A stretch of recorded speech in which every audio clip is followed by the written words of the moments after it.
आदाब, नमस्कार और आप सभी का स्वागत है हमारे इस Q&A के शाम के कार्यक्रम में जिसका नाम है तलाश जवाब की और मैं हूं आंचल मिस्कीन। आज हमारे प्रोग्राम की शुरुआत हम गौरवान्वित करने वाली एक खबर से करते हैं। कश्मीर से साइकिलिस्ट आदिल तेली ने फास्टेस्ट यानी सबसे तेजी से कश्मीर से लेकर कन्याकुमारी तक की जर्नी अपनी साइकिल से कवर की और Guinness book of world records में अपना नाम शामिल करवाया। इसके बारे में फर्दर बताएं तो आदिल ने ये कारनामा करने से 6 महीने पहले से ही अपनी ट्रेनिंग अमृतसर में शुरू कर दी थी और उनकी कड़ी ट्रेनिंग का ही परिणाम ये रहा कि आज उन्होंने अपना नाम Guinness book of world records में दर्ज करवाने में सफलता प्राप्त की। वाकई में कड़ी मेहनत से कश्मीर के युवा कश्मीर का नाम रोशन कर रहे हैं और नई इंस्पायरिंग स्टोरीज यहाँ के आने वाली नई पीढ़ी के लिए क्रिएट कर रहे हैं।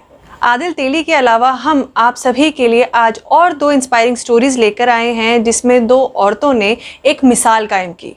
ग्रामीण महिलाएं तेजी से अपना बिजनेस खड़ा कर रही हैं, चला रही हैं, फिर भी उनके सामाजिक आर्थिक योगदान और एंटरप्रेन्योरशिप की क्षमता काफी हद तक अनरिकॉग्नाइज्ड और अनटैप्ड है। इन मेहनती महिलाओं ने अपनी विनम्र शुरुआत के बावजूद अपने सपनों का पीछा करना नहीं छोड़ा और ऊंची उड़ान भरने के लिए सभी बाधाओं को पार किया। इन महिलाओं को उनके परिवारों को इकोनॉमिक सपोर्ट देने के एक इम्पोर्टेंट सोर्स के रूप में अब मान्यता दी जा रही है। उन्होंने न केवल खुद को पूरी तरह से गरीबी से बाहर निकाला है बल्कि दूसरों के लिए रोजगार पैदा करने में भी सक्षम हुई हैं। हालांकि ऐसी सभी महिलाएं अभी भी सभी एंटरप्रेन्योर्स में माइनॉरिटी ग्रुप को रिप्रेजेंट कर रही हैं। अगर हम इसी बात को थोड़ा और आगे ले जाएं तो हम पहले भी आपके सामने ऐसी कई महिलाओं की इंस्पायरिंग स्टोरीज लेकर आए हैं। इस बार भी हम ऐसी ही 2 महिलाओं के बारे में आपसे उनकी कहानियां साझा करेंगे। बारामुल्ला की 24 वर्षीय नाहिदा परवीन ने 2018 में अपनी किराना दुकान की शुरुआत की थी। कम उम्र में स्कूल छोड़ने के बाद नाहिदा ने अपने दम पर कुछ करने और अपने परिवार की आर्थिक मदद करने की ठानी।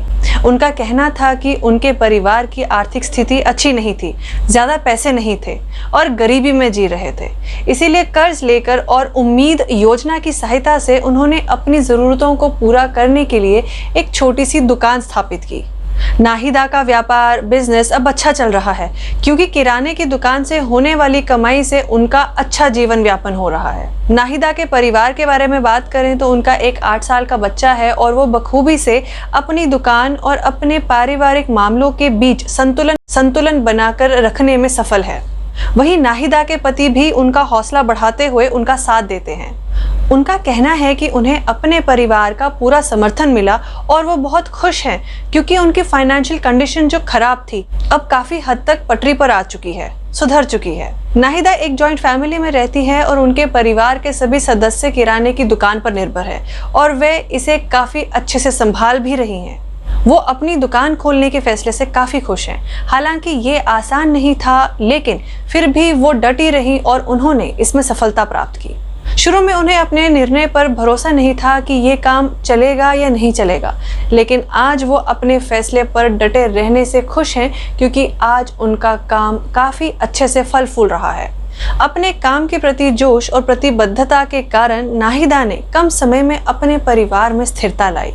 नाहिदा का मानना है कि एक व्यक्ति को अपने और अपने काम के प्रति ईमानदार और सच्चा होना चाहिए। उन्होंने कहा कि बस विश्वास रखने की ज़रूरत है और हर पल मिलने वाली चुनौतियों का सामना कर उनसे उभरने की ज़रूरत है। साथ ही उनका ये भी मानना है कि लाइफ डेफिनेटली अनप्रेडिक्टेबल है, लेकिन आपको अवसर को पकड़ने और हथियाने की ज़रूरत है। इंसान एक जगह बैठकर पछताता नहीं रह सकता। He has to move on। तभी जाकर सक्सेस की कहानियाँ लिखी जा सकेंगी। ये तो थी नाहिदा की कहानी।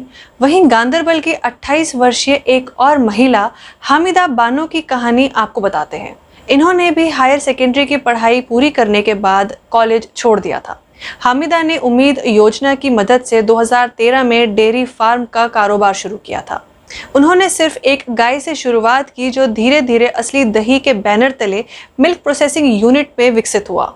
अपने छोटे से जमीन के टुकड़े पे उन्होंने अपने सपनों की नींव रखी, जहां आज सफलता का महल तैयार होकर खड़ा है। हामिदा की traditional processing and packaging unit ने उन्हें अच्छा रिटर्न दिया। उन्होंने प्लास्टिक पैकेजिंग ना चुनकर अपने उत्पाद के लिए मिट्टी के बर्तन चुने। उन्होंने बताया कि पुराने ज़माने में दही को मिट्टी के बर्तनों में प्रोसेस करते थे, जो बहुत ही लोकप्रिय तरीका था और उसमें बना दही स्वादिष्ट भी होता था। अपनी संस्कृति को जीवित रखने और प्लास्टिक के खतरों से बचने के लिए उन्होंने इसे एक बार फिर सबके सामने पेश किया, जिसे ग्राहकों ने भी बहुत सराहा। हामिदा बानो के पास भविष्य के लिए बड़ी योजनाएं हैं और उसमें वो सफल होने की भी उम्मीद रखती हैं।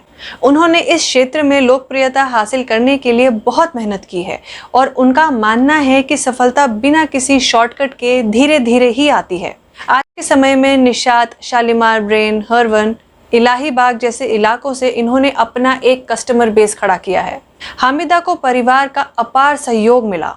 डेयरी को समय देने के अलावा हामिदा एक कुशल कारीगर भी है। वो अपने खाली समय में अधिक पैसा कमाने के लिए सोजनी कढ़ाई भी करती हैं और खुद को व्यस्त रखना पसंद करती हैं। हामिदा की कड़ी मेहनत के कारण उनका परिवार कच्चे घर को पक्का घर में अपग्रेड करने में सफल रहा है। इस बिजनेस वेंचर ने उनके जीवन में एक पूर्ण परिवर्तन लाया है। दोस्तों, अगर आप इन दोनों महिलाओं की कहानियों को देखें, इनके थॉट प्रोसेस को देखें, तो वो काफ़ी सेम है। इनफैक्ट जो इस तरह से इंस्पायरिंग स्टोरीज क्रिएट करते हैं अपने सक्सेस से, उनका जो थॉट प्रोसेस है वो ऑलमोस्ट ऐसा ही होता है, सिमिलर होता है।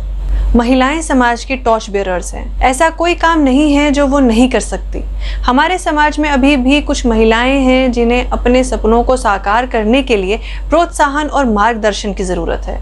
उम्मीद है कि आने वाले समय में ऐसी और महिलाएं सामने आएंगी और अपनी सफलता की कहानी से सबको अपनी ज़िंदगी में कुछ करने के लिए इंस्पायर ज़रूर करेंगी। तो इसी के साथ दोस्तों, हमारी आज की इस पेशकश में सिर्फ इतना ही। हम कल फिर हाजिर होंगे, फिर किसी ऐसी ही एक रिपोर्ट के साथ। तब तक के लिए आप बाकी खबरों के लिए जुड़े रहिए QNS न्यूज़ के साथ और मुझे यानी आंचल मिस्कीन को दीजिए इजाज़त। नमस्कार।